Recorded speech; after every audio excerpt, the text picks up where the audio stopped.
नमस्कार मित्रों, आप सभी का फिर से एक बार हार्दिक स्वागत है। धर्म का प्रकाश यूट्यूब चैनल पर। मित्रों, हिंदू धर्म में करवा चौथ के पर्व का विशेष महत्व है।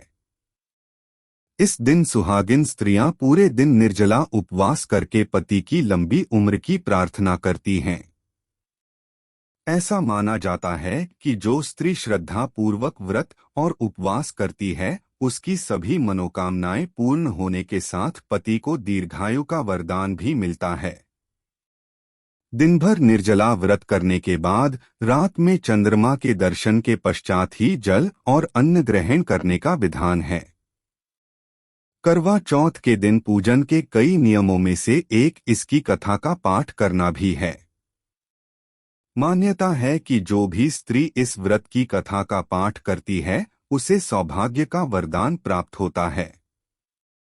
आइए जानें इस संपूर्ण कथा के बारे में। एक समय की बात है, एक साहूकार के साथ पुत्र और एक पुत्री थी। पुत्री अपने भाइयों की इकलौती बहन थी, इस वजह से उसे सभी भाई बहुत प्रेम करते थे। एक बार कार्तिक मास के कृष्ण पक्ष की चतुर्थी तिथि को साहूकार की पत्नी समेत उसकी 7 बहुओं और पुत्री ने भी करवा चौथ का व्रत रखा। रात्रि के समय जब साहूकार के सभी लड़के भोजन करने बैठे तो उन्होंने अपनी बहन से भी भोजन का आग्रह किया। इस बात पर बहन ने कहा कि भैया, आज करवा चौथ का व्रत उसने भी रखा है और चंद्रमा के दर्शन के पश्चात ही कुछ खा सकती है। चांद के निकलने पर उसे अर्घ्य देकर ही वो अन्न और जल ग्रहण कर सकती है। साहूकार के बेटे अपनी बहन से बहुत प्रेम करते थे और उन्हें अपनी बहन का भूख से व्याकुल चेहरा देख बेहद दुख हुआ। अपनी बहन का ये हाल देखकर उन्हें ऐसा विचार आया कि यदि चंद्रमा जल्दी ही निकल आए तो उनकी बहन व्रत का पारण कर सकती है। इस वजह से साहूकार के बेटे नगर के बाहर गए और वहां एक पेड़ पर चढ़कर अग्नि जला दी। घर वापस आकर उन्होंने अपनी बहन से कहा, देखो बहन, चंद्रमा निकल आया है।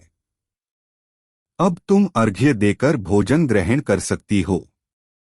साहूकार की बेटी ने अपनी भाभियों से भी चंद्रमा के दर्शन करके व्रत खोलने को कहा, लेकिन उनकी भाभियों ने इस बात से मना कर दिया और बताया कि अभी चांद नहीं निकला है, बल्कि उनके भाइयों ने प्रेमवश और बहन को भूख से व्याकुल देखकर ही नकली चांद दिखा दिया है।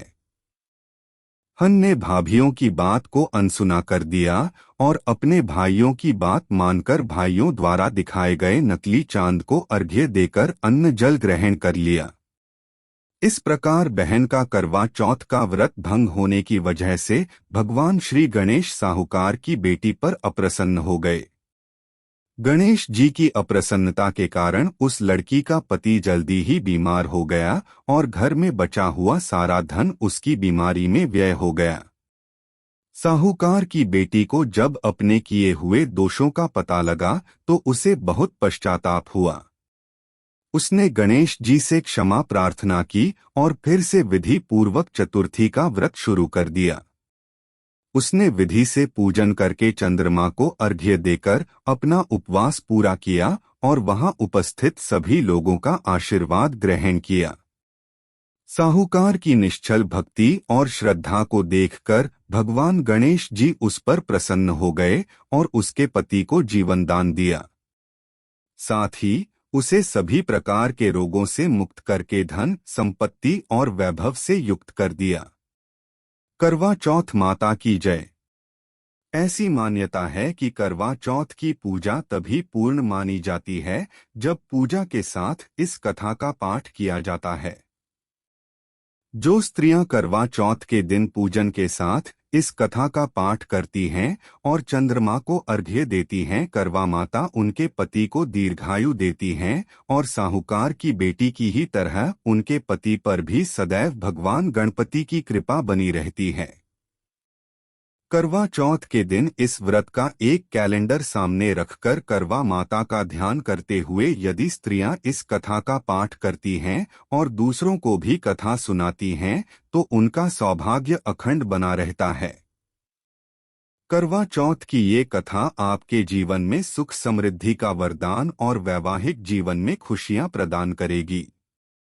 आज की वीडियो में बस इतना ही। आपको हमारी जानकारी कैसी लगी आप हमें कमेंट में ज़रूर बताएं और अपने दोस्तों के साथ भी शेयर ज़रूर करें और हमारे चैनल को भी सब्सक्राइब कर लीजिए। फिर मिलते हैं किसी नए वीडियो के साथ, तब तक के लिए धन्यवाद।